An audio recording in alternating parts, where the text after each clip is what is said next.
We have come because we see this as a dark hour in the affairs of men. We are traditionally the idealists who staked our lives on the American dream during the first half of this decade.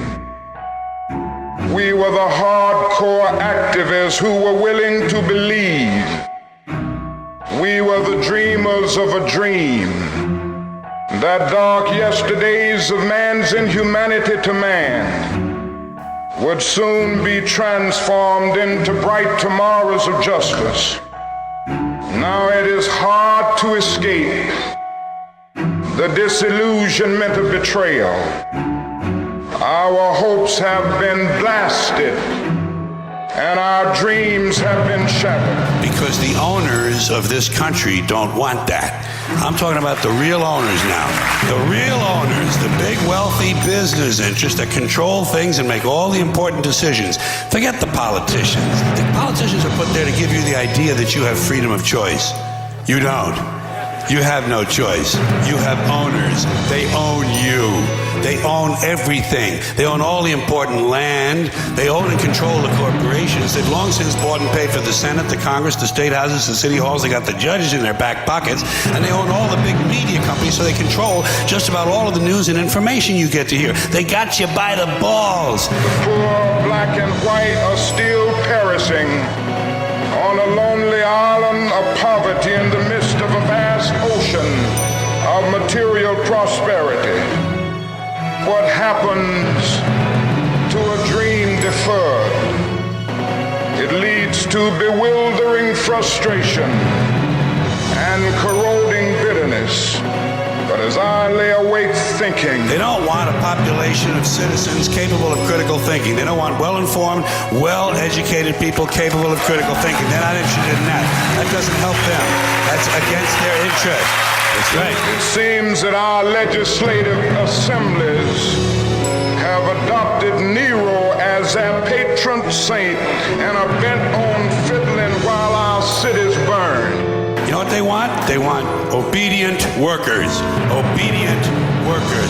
People who are just smart enough to run the machines and do the paperwork and just dumb enough to passively accept all these increasingly shittier jobs with the lower pay, the longer hours, the reduced benefits, the end of overtime, and the vanishing pension that disappears the minute you go to collect it. And now they're coming for your Social Security money. They want your fucking retirement money. They want it back, so they can give it to their criminal friends on Wall Street. And you know something? They'll get it. They'll get it all from you sooner or later, because they own this fucking place. It's a big club, and you ain't in it. Even when the people persist, and in the face of great obstacles, develop indigenous leadership and self-help approaches to their problems, and finally tread the forest of bureaucracy to obtain existing government funds.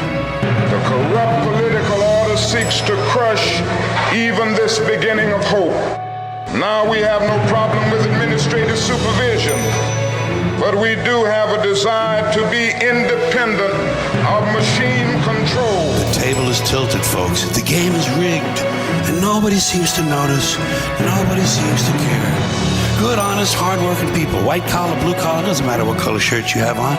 Good, honest, hard-working people continue. These are people of modest means. Continue to elect these rich cocksuckers who don't give a fuck about them. They don't give a fuck about you. They don't give a fuck about you. They don't care about you at all. At all. At all. For 12 years, I and others like me had held out radiant promises of progress. I had preached to them about my dream. I had lectured to them about the not too distant day when they would have freedom, all here now. I had urged them to have faith in America and in white society. Their hopes had soared.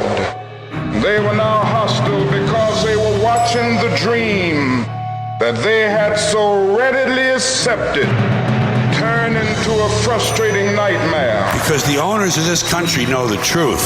It's called the American dream, because you have to be asleep to believe it. Believe it.